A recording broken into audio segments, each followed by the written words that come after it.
Bom dia a todas e a todos e a todes. Me ouvem?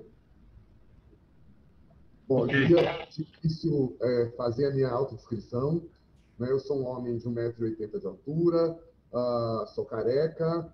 Renato acompanhou aí a história da perda desses cabelos, né, Renato? Enfim, eu estou usando uma camisa azul, estou usando óculos de grau, de lente com armação azul. Atrás de mim tem uma persiana, eu estou na minha sala de trabalho, aqui na Secretaria Municipal de Assistência Social de Foz do Iguaçu, né? Eu sou um homem que me identifico como um homem negro de pele clara, né? A partir da minha identificação, da minha identidade étnica. Eu quero, de início, agradecer o gentil convite do Conselho Estadual de Assistência Social do Estado de Goiás, né? Agradecer às conselheiras e conselheiros estaduais, cumprimentar os conselhos municipais, cumprimentar os trabalhadores e trabalhadoras do SUAS, usuários e usuárias do SUAS que nos acompanham, cumprimentar a Maria Cláudia, em seu nome, nossa companheira presidente do Coegemas Goiás, todos os gestores e gestoras municipais que nos acompanham nesta conferência, né?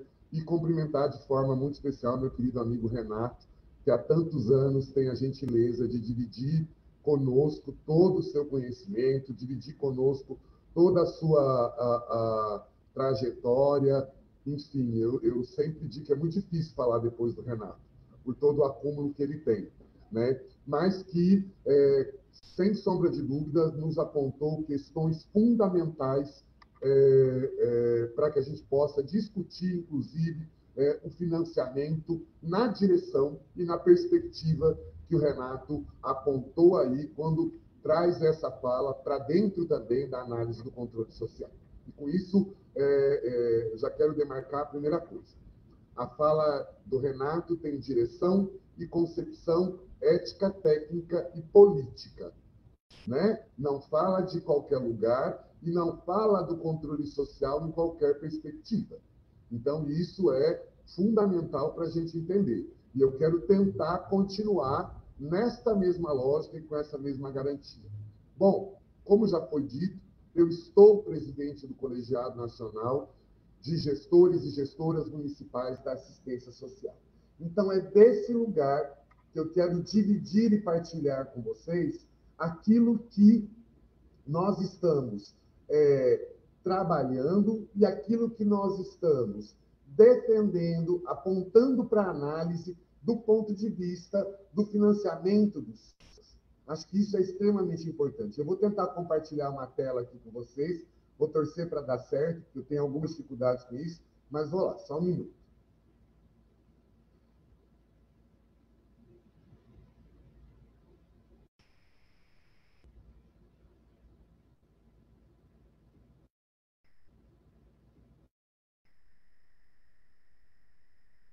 Está todo mundo conseguindo ver?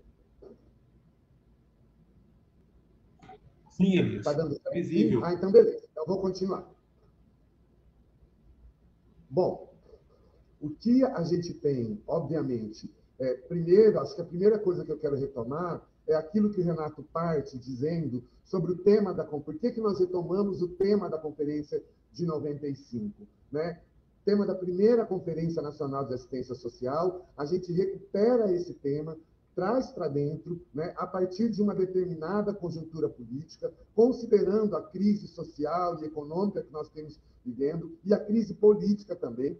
Esse tema retorna para o nosso debate numa perspectiva de reafirmação, mas, como bem disse o Renato, né, carregando todo o acúmulo que nós construímos ao longo dos anos, né?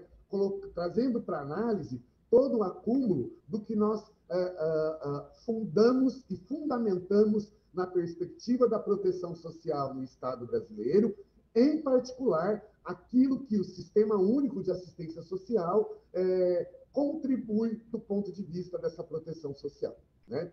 E aí é preciso dizer, esse sistema, na sua lógica e na concepção, diante da crise econômica, social, política, né, é um sistema que vem sofrendo uma série de ameaças, né? Podemos afirmar uma série de desmontes muito em função do seu desfinanciamento, e que afeta o nosso cotidiano no campo da proteção social, na assistência social, em todos os nossos municípios, né?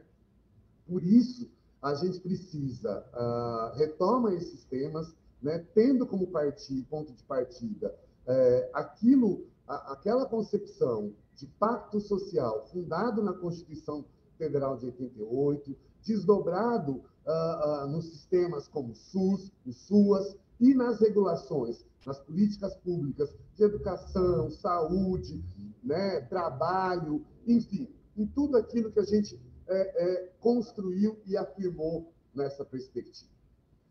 Né? O significado das conferências, então, ele reforça toda a nossa defesa histórica, a nossa defesa intransigente da assistência social, reconhecida constitucionalmente como direito social e que só se efetiva por meio de financiamento público, né, considerando as corresponsabilidades de estados, União, estados e municípios, do controle social e nas 3 esferas de governo.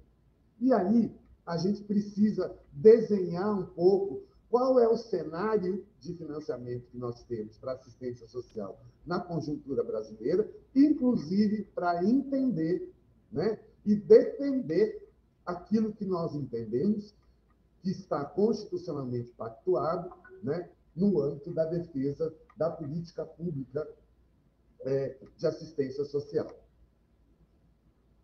Nós, a partir do eixo, né, financiamento e orçamento, como instrumento para uma gestão de compromissos e corresponsabilidades dos entes federativos para a garantia dos direitos socioassistenciais, o eixo 2, tão importante nessas conferências municipais, estadual e na Conferência Nacional, a gente parte da análise que, desde a vigência da Emenda Constitucional 95, os municípios brasileiros passaram a sofrer os impactos e os efeitos do desfinanciamento da política de assistência social. Né? Isso vem comprometendo a capacidade do Estado de forma geral, União, Estados e municípios, em responder às necessidades sociais com base nas previsões constitucionais, né, e nas legislações sociais, assim como as demandas institucionais, especialmente do sistema de justiça brasileiro, considerando, por exemplo, as medidas protetivas e as demandas por proteção. Na medida que a gente tem, a partir de uma emenda constitucional, que congela o teto dos gastos, congela, inclusive, os recursos para a proteção social no Estado brasileiro e na assistência social, a gente vai ver, por conta de um conjunto, de uma conjuntura, de uma crise econômica, de uma crise social e política que se aprofunda, um conjunto de demandas que se aumentam, que se ampliam para a assistência social, na medida que a pobreza e que as desigualdades sociais se ampliam no Brasil.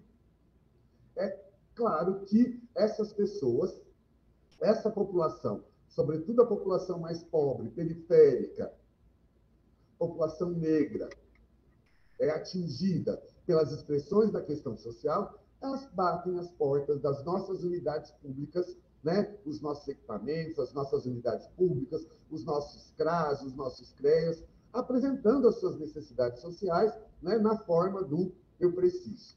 E nós temos que construir respostas, né? Construir respostas, investir na proteção social para poder garantir e ofertar proteção, né? Com o processo de desfinanciamento, nós temos e ficamos com a nossa realidade completamente comprometida desse ponto de vista, né? E, sobretudo, no cenário da pandemia, né? O que a gente tem assistido é uma queda progressiva na destinação dos recursos ordinários, aqueles que nós temos pactuados, deveriam ser de transferências regular, automáticas, fundo a fundo, voltados ao cofinanciamento dos serviços, dos programas, dos projetos e benefícios, o que tem comprometido a provisão daquelas seguranças socioassistenciais afiançadas pelo SUS. Só para a gente entender, o orçamento aprovado pelo Conselho Nacional de Assistência Social para 2021, né, era para o custeio dos serviços, das ações e dos programas socioassistenciais, tinha uma previsão de 2.669.950 milhões. Mas, na LOA, né, na PELOA, nós tivemos uma aprovação por parte daquilo que foi indicado pelo governo federal de 1 bilhão e 107 milhões. Hoje, para o exercício de 2021, desse 1 bilhão e 107 milhões, nós temos uma execução de 600 milhões de reais. Isso mostra o tamanho do desfinanciamento, o tamanho das dificuldades que nós temos enfrentado nos nossos municípios, né? Desde 2017, a gente tem assistido uma redução anual acima dos 30%, e hoje, 2021, nós temos uma redução marcada da ordem de 60% no cofinanciamento das ações, programas e serviços nos estados e municípios, né? No SUAS, a gente sempre diz, os serviços são ofertados de forma continuada, planejada, se integram aos benefícios, né, caracterizados como os benefícios eventuais, ou o benefício de prestação continuada, o próprio Bolsa Família, né? Conforme a gente tem uma previsão na LOAS, além dos serviços e benefícios, são operados os programas sociais, como Bolsa Família, né? Enfim, projetos e o seu financiamento é indispensável para a realização para que ele ocorra, para que o território se mova. O que a gente tem, então? A gente tem um desfinanciamento, né? Um rompimento do Pacto Federativo, né? Porque nós estamos falando de serviços que nós temos pactuados com o governo federal, com o Estado, né? Nós pactuamos, nós temos metas para cumprir, né? Nós temos que ir lá. Eu tenho tantas metas de acolhimento institucional para crianças e adolescentes, eu tenho tantas metas de acolhimento de adultos, eu tenho tantas metas de serviço de convivência e fortalecimento de vínculo por faixa etárias, eu tenho tantas metas de atendimento no CREAS, né? Eu tenho PAEF e PAEF pactuado. Essas metas demonstram essas metas pactuadas demonstram a nossa capacidade de execução nos nossos territórios, né? E na pactuação dessas metas, nós temos uma previsão de transferências federais e estaduais para o cofinanciamento dessas políticas no âmbito dos municípios, né? Disso que nós estamos falando. Sem falar, não vou entrar aqui ainda, mas nós estamos sem expansão federal dos serviços socioassistenciais, sem expansão para adesão, desde 2016, certo? Nós estamos sem cofinanciamento, a erradicação para programas como a EPET, para o Acessuas Trabalho, ou seja, elementos que organizam e faz a política pública funcionar, né? Nós, por exemplo, não paramos durante a pandemia. Nós continuamos ofertando serviços. Alguns podem dizer, não, mas durante a pandemia a gente recebeu créditos extraordinários. Recebemos créditos extraordinários. Esses créditos extraordinários que foram utilizados nas diversas demandas extraordinárias que nós passamos a ter em função da pandemia. Olhem só, por exemplo, né, o que nós, municípios, tivemos que passar a ofertar de benefício eventual à alimentação, nas mais diversas modalidades que são ofertadas, né, para dar conta de responder à necessidade básica da fome nos municípios. Esse período, acho que a gente não pode nem chamar de benefício eventual, mas quase todos os municípios brasileiros investiram e ampliaram esse atendimento, né? Nos serviços da proteção social, a acolhida, o aumento das violências, violência contra a mulher, violência contra idosos. Nós, municípios, estamos recebendo uma enxurrada de demandas judiciais para acolhimento de idosos em situação de abandono. Então, os créditos extraordinários nós usamos para atender essas demandas, para atender esta realidade. Agora, o financiamento regular, automático, né, por conta das nossas pactuações, daquilo que a gente tem pactuado, ele já sofreu em 2020 uma redução de 30%. Hoje, uma redução de 60%. Só que chega até 70% em algumas situações. Só que as nossas demandas aumentaram. As pessoas que chegam à porta das nossas unidades, nossos equipamentos, e dizem, eu preciso, se ampliaram. E se ampliaram de forma vertiginosa. E nós continuamos com a mesma pactuação, atendendo uma demanda maior e com o cofinanciamento reduzido em 60%. Né? E isso produz um impacto extremamente significativo na nossa realidade, nos nossos territórios, nos nossos municípios. Né? A Portaria 2362, de 2019, promulgada de forma unilateral pelo Ministério da Cidadania, sem diálogo nenhum com os municípios, com os órgãos de controle social, com a CIT, com o Conselho Nacional de Assistência Social. Esta portaria é chamada a Portaria da Equalização. O governo chama de Portaria da Equalização. Por quê? Porque ela diz, olha, nós só vamos pagar se tiver dinheiro, não podemos pagar mais além do que tem. No entanto, a portaria desconsidera aquilo que está pactuado, desconsidera o montante de metas que nós temos pactuado. Então, aspas, se fosse para fazer uma portaria de equalização em torno do que está pactuado, hoje nós estaríamos lá recebendo um orçamento de 2,6 bilhões de reais, porque aquilo é o que está pactuado entre ações, programas e serviços, o que corresponde ao que nós temos pactuado. Então, não tem equalização. O que está acontecendo é um calote. Nós estamos recebendo, estava previsto 1,1 bilhão, desses só foram executados 600 milhões até o momento, né?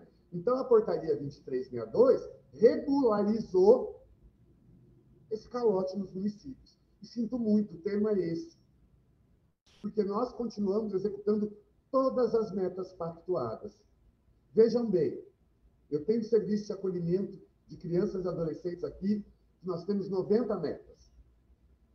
Se eu fosse seguir a lógica da portaria, né, o que eu faria? Eu chegaria lá, fazia um cálculo de redução, de acordo com a redução do repasse, abriria a porta e falaria, olha, essas crianças saem e essas ficam. Quando o governo federal voltar a financiar, nós chamamos essas crianças para acolhimento de volta. Mas a lógica não é essa. Muito pelo contrário. Os municípios acabaram assumindo, estão assumindo, né, esse não repasse em torno de 60%. Por quê? Porque nós trabalhamos pela lógica dos nossos serviços, pela característica de continuidade, pela lógica de não oferecer solução de descontinuidade de serviço, que isso significa desproteger. Desproteger. Né? Nós assumimos e estamos dando conta desse serviço, com uma demanda crescente diante da realidade brasileira, diante da realidade dos efeitos da Covid, diante da realidade do desemprego, diante da realidade da dificuldade da tomada da economia, a porta da assistência social, inclusive do ponto de vista até do conhecimento, que não conhecia a assistência, muitas vezes passou a conhecer, até no contexto que o Renato fez, ela hoje é cada vez mais demandada. Nós temos um déficit hoje com o governo federal, que ele deveria repassar aos municípios, que ultrapassa 2 bilhões de reais. Né? A gente sempre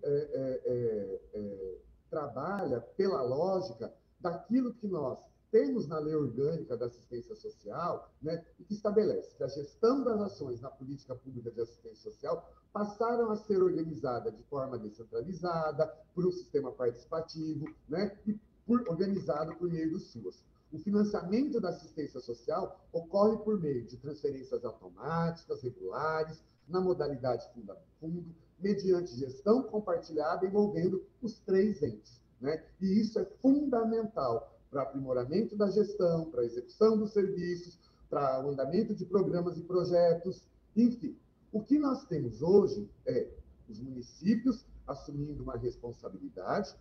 Isso faz com que os municípios, neste momento, perderam totalmente a capacidade de ampliação das suas coberturas, porque precisam garantir, continuar garantindo, né, isso que estão executando no momento, e na medida em que neste cenário e nesta realidade, vou dar exemplo só do município de Foz do Iguaçu, né, nós aqui tivemos um aumento de 47% de pessoas incluídas no Bolsa Família em situação de extrema pobreza e pobreza, e temos aproximadamente 4.000 pessoas com perfil PBS na fila de espera. Depois a gente pode até falar um pouquinho dessa coisa entre Auxílio Brasil e Programa Bolsa Família. Então, essa é a realidade que nós estamos vivenciando, né? Nós estamos vivenciando um processo de desfinanciamento, enfrentando extremas dificuldades de garantir proteção diante do aumento da demanda, né? Tem municípios, por exemplo, que parte desses recursos eram comprometidos com a folha de pagamento de trabalhadores. Então, nós temos uma série de dificuldades. Esse é o desenho um pouco do que nós estamos vivenciando do ponto de vista do financiamento da assistência social do Estado brasileiro. Por isso, é preciso assegurar a efetivação dos compromissos e corresponsabilidades dos entes na garantia dos direitos socioassistenciais, por meio do financiamento público, né, com pactuações que permitam a cobertura dos vazios produtivos em territórios desprotegidos, quanto às provisões de serviços, benefícios, como a efetivação do cofinanciamento, ampliando a capacidade de cada ente federado de assumir as suas responsabilidades por meio do orçamento público. Hoje, com todas as dificuldades que nós temos, com toda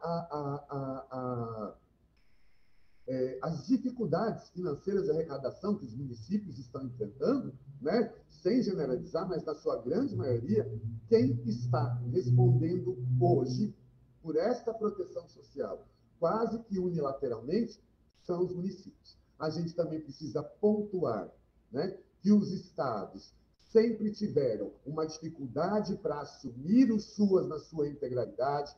Muitos estados fizeram a opção por criar programas paralelos com a cara de governo A, governo B, né, que em muitas circunstâncias concorrem e concorriam com o SUAS, né, e isso acarreta muitas vezes o desfinanciamento estadual, ou, quando não, em programas estaduais que se sobrepõem, né, à própria política de assistência social do município. E, ao invés de ter um panorama de fortalecimento do SUAS, nós temos aí um panorama de disputa entre o SUAS, né, e os programas estaduais. Né? Um bom exemplo disso é o que aconteceu, que a gente percebe nos estados que, por exemplo, lançaram os chamados fundos da pobreza, né? E isso coloca para nós alguns desafios fundamentais. Primeiro, é a retomada do Pacto Federativo do SUAS, visando assegurar o cofinanciamento e a provisão dos serviços e benefícios, né? A definição de parâmetros e pactuações para a participação dos entes no cofinanciamento e na sustentabilidade do SUAS. Essa é uma luta muito grande, né? E a gente já vai entrar num elemento que é importante. Nós precisamos aprimorar a regulação do cofinanciamento do SUAS, considerando o custo dos serviços, as especificidades territoriais e das populações que neles vivem, além de fatores como, por exemplo, a região amazônica, o semiárido, as regiões de fronteiras, os municípios com grandes áreas de extensões, rurais e periféricas. Nós precisamos entender que nós temos realidades locais, nós temos realidades regionais, né? E hoje a realidade nos mostra que nós já não falamos mais de financiamento, né, por porte de município. Nós temos que falar de financiamento, de cofinanciamento por demanda, porque nós temos municípios de pequeno porte e de médio porte, que, considerando a sua realidade, considerando a dinâmica do território, as suas particularidades e singularidades, têm questões que correspondem a complexidades que a gente percebe em municípios de grande porte. Né? Então, a gente precisa considerar tudo isso, né?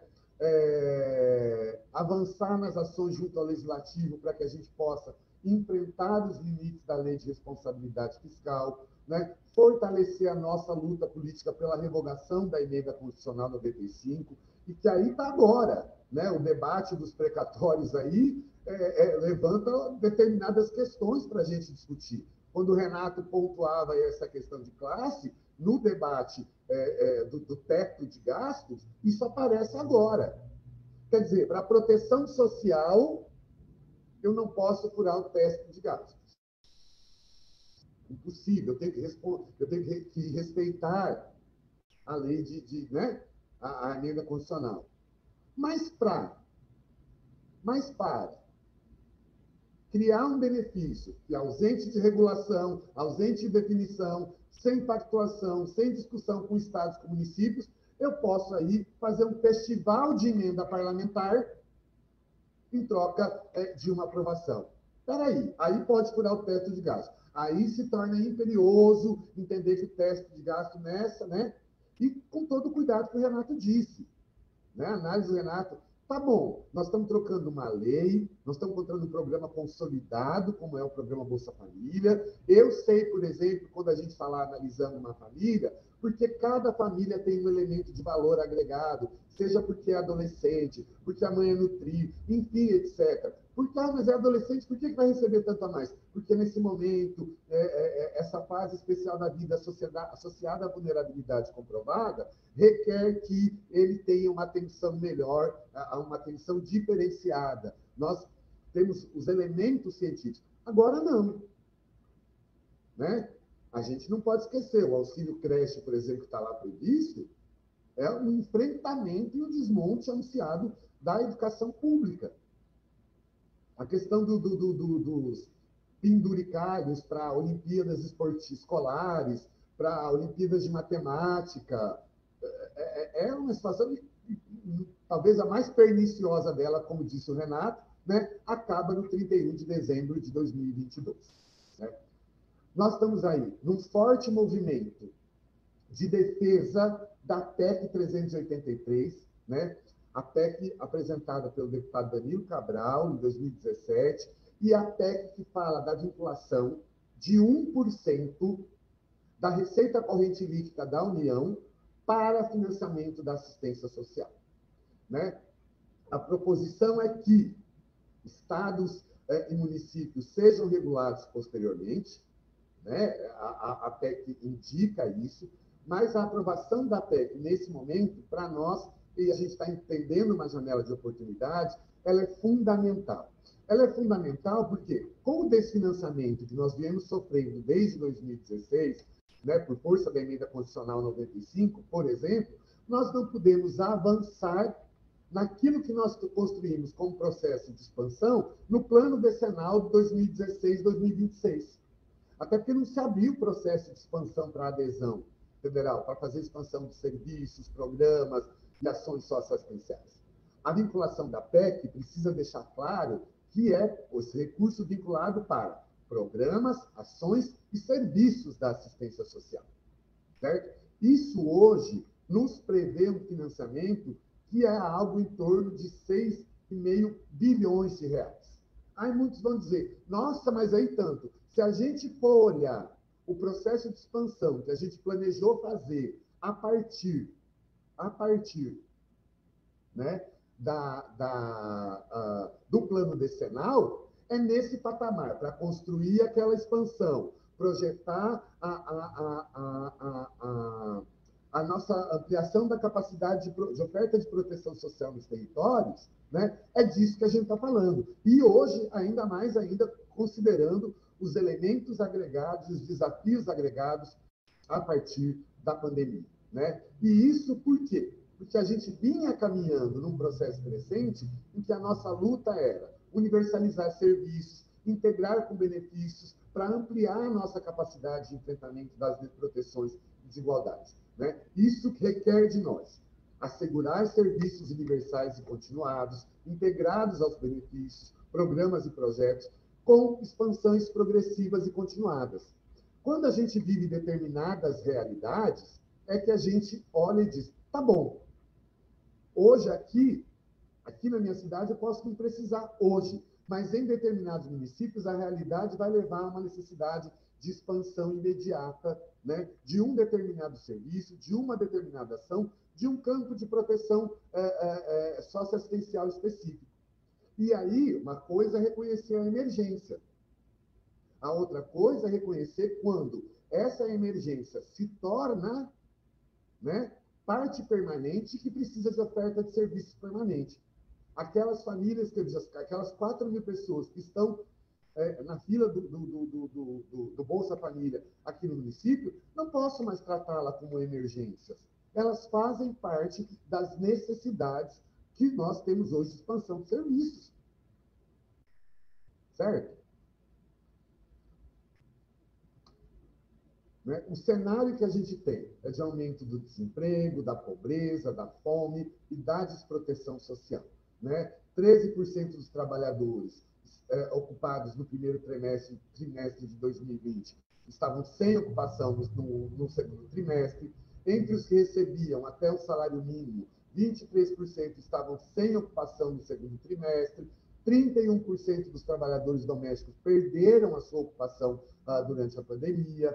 Quase um quarto, 23% dos empregados no setor privado sem carteira assinada perderam a sua ocupação. Negros perderam a ocupação em proporções superiores aos brancos, 15% versus 10%. As mulheres também foram as mais afetadas, já 15% perderam a sua ocupação versus 11% dos homens, dados do DIEESE de 2020. Além do desemprego, a gente tem sinais evidentes da precarização com o número de trabalhadores por conta própria, passando de 21,1 milhões para 24,2 milhões, 80% dos quais sem proteção, sem CLT, sem proteção trabalhista ou sem contribuição previdenciária. Esse é o desenho, parte do desenho das necessidades de expansão do cofinanciamento e da necessidade da expansão dos serviços para a oferta de proteção da assistência social. É esse público que está buscando proteção. O chamado, algumas pessoas, um público novo. Eu tomo muito cuidado com essa expressão. Nós temos um público que chegou porque as suas condições foram agravadas. Agora, nós também tínhamos um público que estava ali invisibilizado, né? Que nós não estávamos já conseguindo alcançar, né?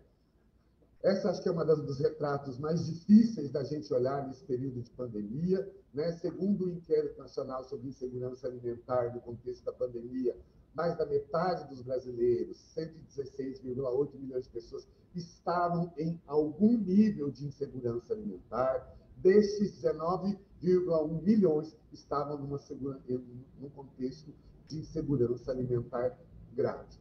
Aqui tem alguns dados que mostram para a gente o aumento da população das pessoas que voltaram à pobreza. Nós saímos de 9,5 milhões, 4,5% da população, para 27,2 milhões em fevereiro de 2021, ampliando para 12,8% da população, né?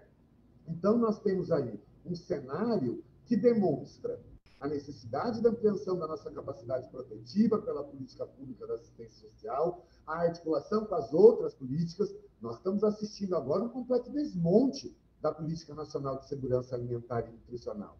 Isso nos afeta fortemente, porque até então ela era uma das articulações que nós tínhamos, né, para conseguir prover um mínimo de melhoria das condições alimentares dessa população nas nossas ofertas, né? Aqui, a taxa que mostra que hoje nós já passamos 13% de aumento da pobreza extrema no nosso país, infelizmente, né? A gente está falando de uma rede que é desse tamanho. Nós estamos falando lá, gente, olha, de 38.150 unidades de atendimento. Nós estamos falando de mais de 27 mil unidades, serviços, né? Nós estamos falando de mais de 300 mil trabalhadores, né? Nós estamos falando de uma rede de proteção social básica e de proteção social especial que foi e é fundamental.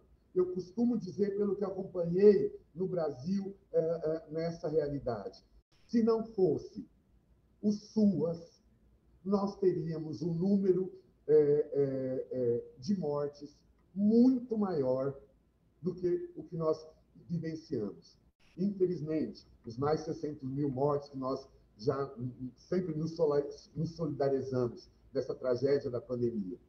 Mas o trabalho da assistência social durante esse período da pandemia foi fundamental para salvar vidas. Foi fundamental para salvar vidas.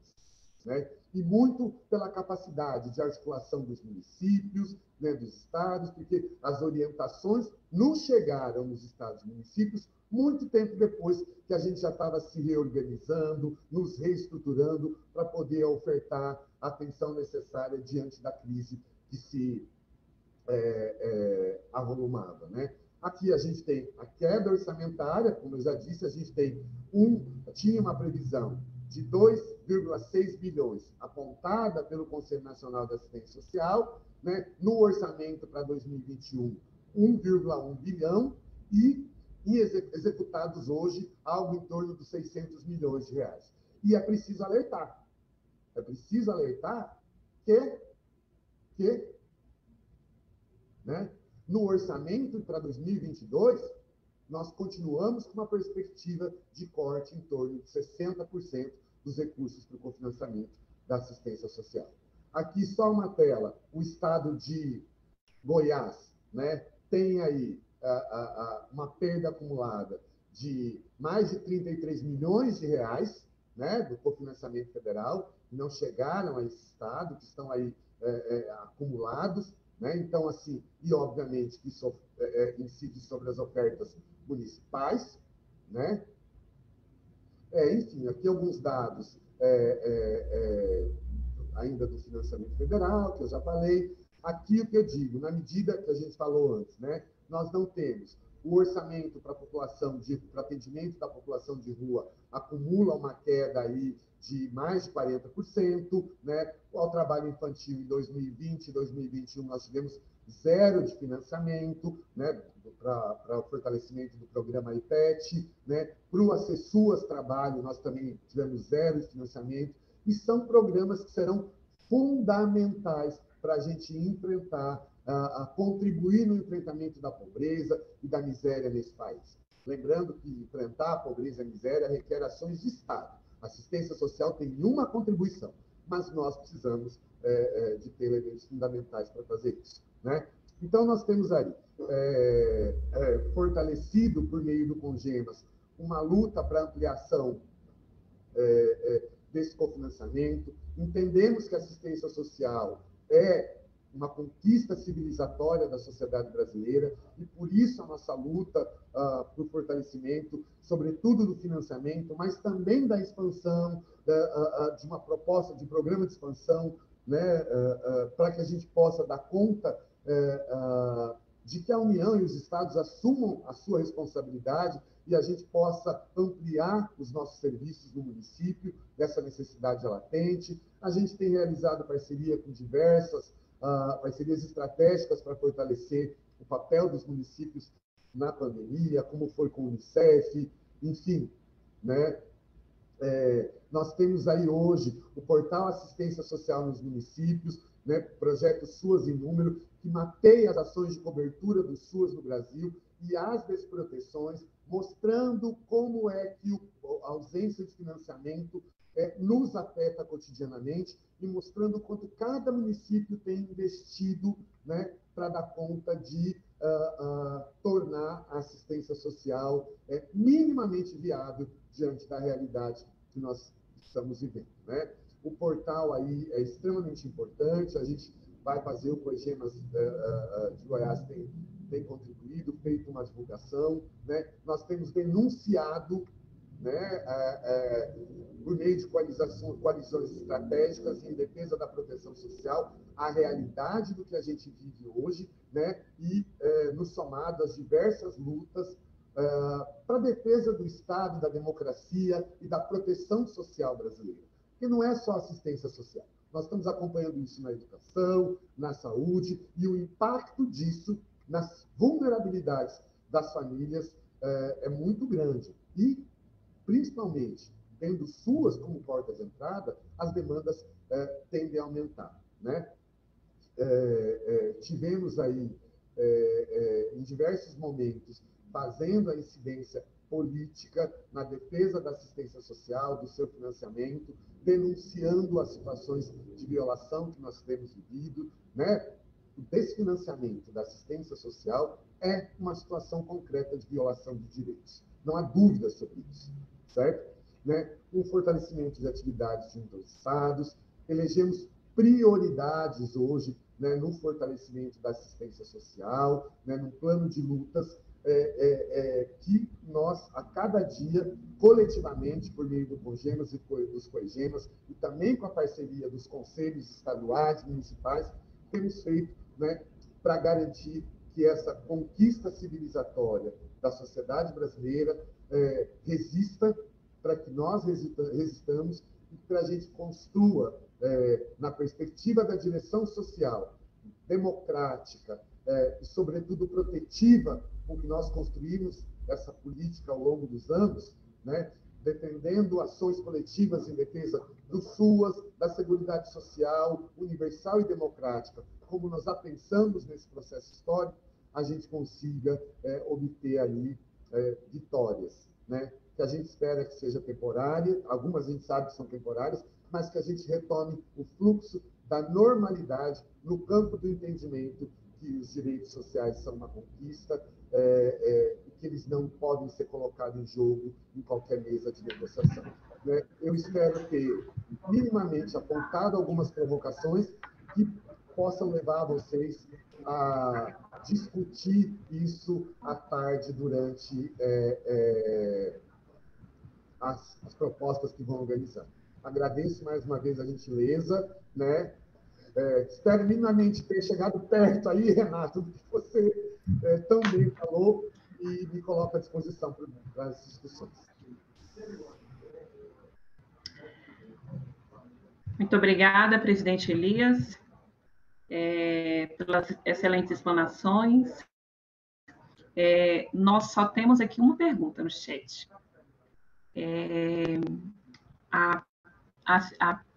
A pergunta é a seguinte: em 2002, em um estudo que fizemos para instalação do Banco Popular do Brasil, 32 milhões de pessoas viviam abaixo do nível da pobreza.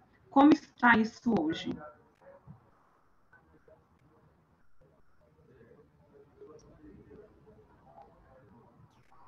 Tá isso? Olha só, o que a gente teve? A gente tem que olhar aqui. Posso? A gente tem que olhar que no cenário de 2002, o que a gente tinha? A gente não tinha políticas públicas consolidadas, né, para dar respostas a essas situações. Nós ainda tínhamos lá no campo da assistência social o sistema SAC, né, Renato? Que era decidido nos balcões de prefeitura, de Estado, enfim. Nós construímos uma política pública, né, a política de assistência social, nós consolidamos os sistemas, e nós construímos no Estado brasileiro outras políticas que foram capazes de tirar o Brasil do mapa da fome. Né? Aquele era o desenho que nos colocava no mapa da fome. Né, com a construção do SUAS, o fortalecimento das ações de segurança alimentar e nutricional, a construção de uma política forte de segurança alimentar e nutricional, nós conseguimos sair do mapa da fome e ir para um outro cenário. Nós voltamos ao mapa da fome. Hoje nós estamos lá, acabei de dizer ali, nós estamos falando de 27,9 milhões, né, de pessoas que voltaram para o mapa da fome e que estão abaixo da linha da pobreza. Né? Nós chegamos a reduzir isso para menos de 4 milhões. Esse é o cenário que nós estamos desenhando. E esse cenário que impacta nas demandas da assistência social e se agrava com desfinanciamento, né? E com, óbvio, muito com a nossa, eu vou dizer, talvez o termo me falte outro, talvez com a nossa pouca capacidade de expansão protetiva que temos hoje nos municípios, com a realidade que estamos vivendo.